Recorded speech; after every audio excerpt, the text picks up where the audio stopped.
पुणे आणि फुले दाम्पत्य हे नाव एकत्र घेतलं की मुलींची पहिली शाळा जिथं सुरू झाली तो भिडेवाडा आठवतो। सावित्रीबाई आणि महात्मा ज्योतिराव फुले यांच्या स्त्री शिक्षण चळवळीची साक्ष देणारी ऐतिहासिक वास्तू म्हणजेच भिडेवाडा।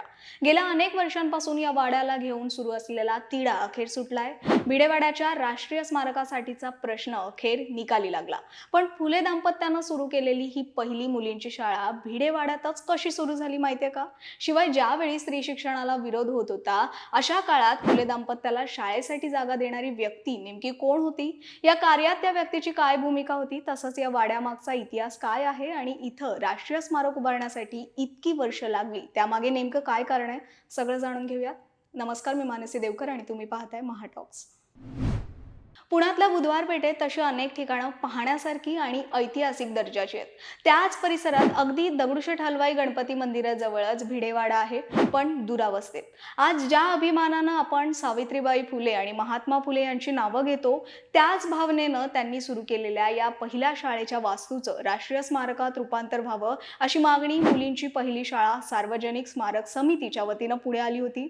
तसा हा भिडेवाडा सुद्धा पुणेकरांसाठी एक ऐतिहासिक ठेवाच आहे, त्यामुळे त्याचं जतन करण्यात यावं असं कायमच बोललं जातं।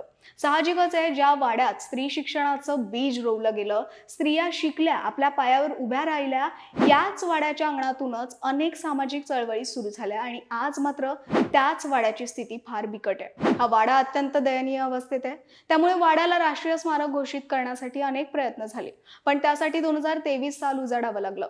या वाड्यासंदर्भातला हायकोर्टातला खटला पुणे महापालिका आणि राज्य सरकारनं अखेर जिंकला। त्यामुळे आता लवकरच या शाळेचं स्मारकात रूपांतर करण्याचं काम तातडीनं सुरू करण्यात येईल अशी माहिती उच्च व तंत्र शिक्षण मंत्री चंद्रकांत पाटील यांनी दिली आहे।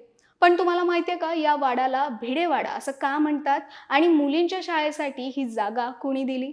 1 जानेवारी 1848 साली बुधवार पेठ परिसरातल्या या वाड्यात फुले दाम्पत्यानं पहिल्यांदाच मुलींसाठी शाळा सुरू केली।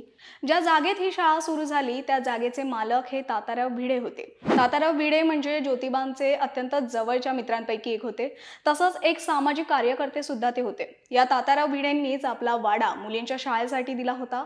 याशिवाय दरमहा 5 रुपये देणगी देणं त्यांनी सुरू केलं। विशेष म्हणजे या काळात महिला आणि ब्राह्मणेतर शिक्षणाला ब्राह्मण समाजाचा विरोध होता असं सांगितलं जात असलं तरी ताताराव भिडे हे सुद्धा एक ब्राह्मणच होते। दरम्यान ताताराव भिडे यांच्या नावावरूनच या शाळेला नाव देण्यात आलं असं सांगितलं जातं। तेव्हापासूनच मुलींच्या पहिल्या शाळेला भिडेवाड्यातली शाळा म्हणूनच ओळखलं जातं। ही शाळा फक्त शाळा किंवा वास्तू नसून सर्व स्त्री वर्गासाठी एक प्रेरणास्थान मानलं जातं।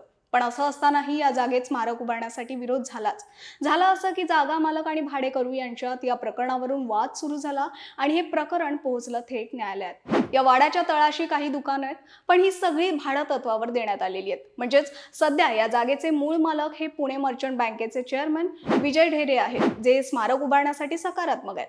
तर 2008 मध्ये राज्य सरकारनं जागा वाटप नियमावली सादर केली, ज्यात दुसऱ्या जागेवर भाडेकरूंसाठी दुकानं देण्याची तरतूद नाहीये, कारण ही तरतूद केवळ जागा मालकांसाठी आहे। भाडेकरूंना जागा आणि मोबदला देता येत नाही, पण याला भाडेकरूंनी विरोध केला।